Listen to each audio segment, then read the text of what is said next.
பிரம்மாண்ட படங்களின் கதாநாயகன் எம்.கே. ராதா என்ற ஒரு சுவாரஸ்யமான தகவலை பத்தி தான் இந்த பதிவுல நாம பார்க்க போறோம். வாங்க பதிவிற்குள் போகலாம்.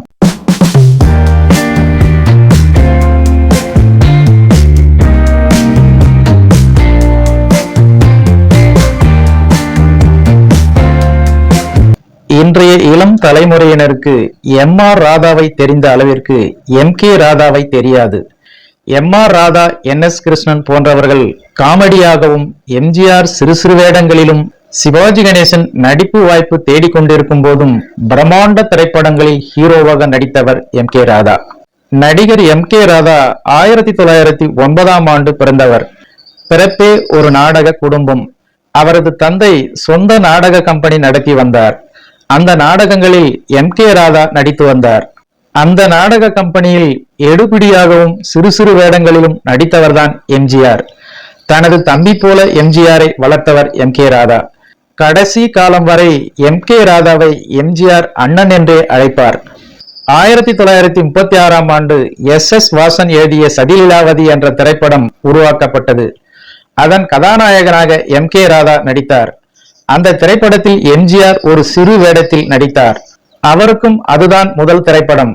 பின்னர் மாயா மச்சுந்திரா, துளசிதாஸ் ஆகிய திரைப்படங்களில் எம்.கே. ராதா நடித்தார். அதனைத் தொடர்ந்து இலங்கை குயில் தவமணி தேவியுடன் வனமோகினி என்ற திரைப்படத்தில் நடித்தார். ஜெமினி ஸ்டுடியோவை வாசன் தொடங்கிய போது அதன் நிறுவனத்தின் நிரந்தர நடிகரானார் எம்.கே. ராதா. அந்த காலத்தில் நடிகர் எம்.கே. ராதா பெற்ற மாத சம்பளம் 2000.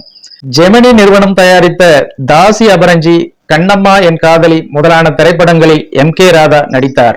அதனை அடுத்து 1948ஆம் ஆண்டு ஜெமினி ஸ்டுடியோவின் பிரம்மாண்ட படமான சந்திரலேகா என்ற திரைப்படத்தில் கதாநாயகனாக எம்.கே. ராதா நடித்தார். சந்திரலேகா என்ற திரைப்படம் ஒரு மகத்தான வெற்றி பெற்று எம்.கே. ராதாவுக்கு பெரும் புகழை தேடி தந்தது. அதன் பின்னர் இந்தியில் தயாரிக்கப்பட்ட சந்திரலேகாவிலும் எம்.கே. ராதா தான் கதாநாயகனாக நடித்தார். அதன் பின்னர் ஜெமினி நிறுவனம் தயாரித்த அபூர்வ ராகங்கள் திரைப்படத்திலும் எம்.கே. ராதா நடித்தார். இதில் எம்.கே. ராதாவுக்கு இரட்டை வேடம். ஔவையார் திரைப்படத்தில் பாரி மன்னனாக நடித்தார். நடிகர் எம்.கே. ராதா அவர்கள் சுமார் 50 திரைப்படங்களுக்கு மேல் நடித்தார். அவற்றில் பெரும்பாலானவை சரித்திர திரைப்படங்கள். பாட தெரியாதவர்கள் மட்டுமே ஹீரோவாக முடியும் என்ற காலத்தில் முதன்முறையாக பாட தெரியாத எம்.கே. ராதா ஒரு பெரிய ஹீரோவாக வலம் வந்தார். தமிழ் சினிமாவின் முதல் மாஸ் ஹீரோ என்றும் எம்.கே. ராதாவை சினிமா வரலாற்று ஆசிரியர்கள் குறிப்பிடுகிறார்கள் என்பது குறிப்பிடத்தக்கது. ஓகே ஃப்ரெண்ட்ஸ், இந்த ஒரு சுவாரஸ்யமான தகவல் உங்களுக்கு பிடித்திருக்கும் என நம்புகிறேன். நன்றி, வணக்கம்.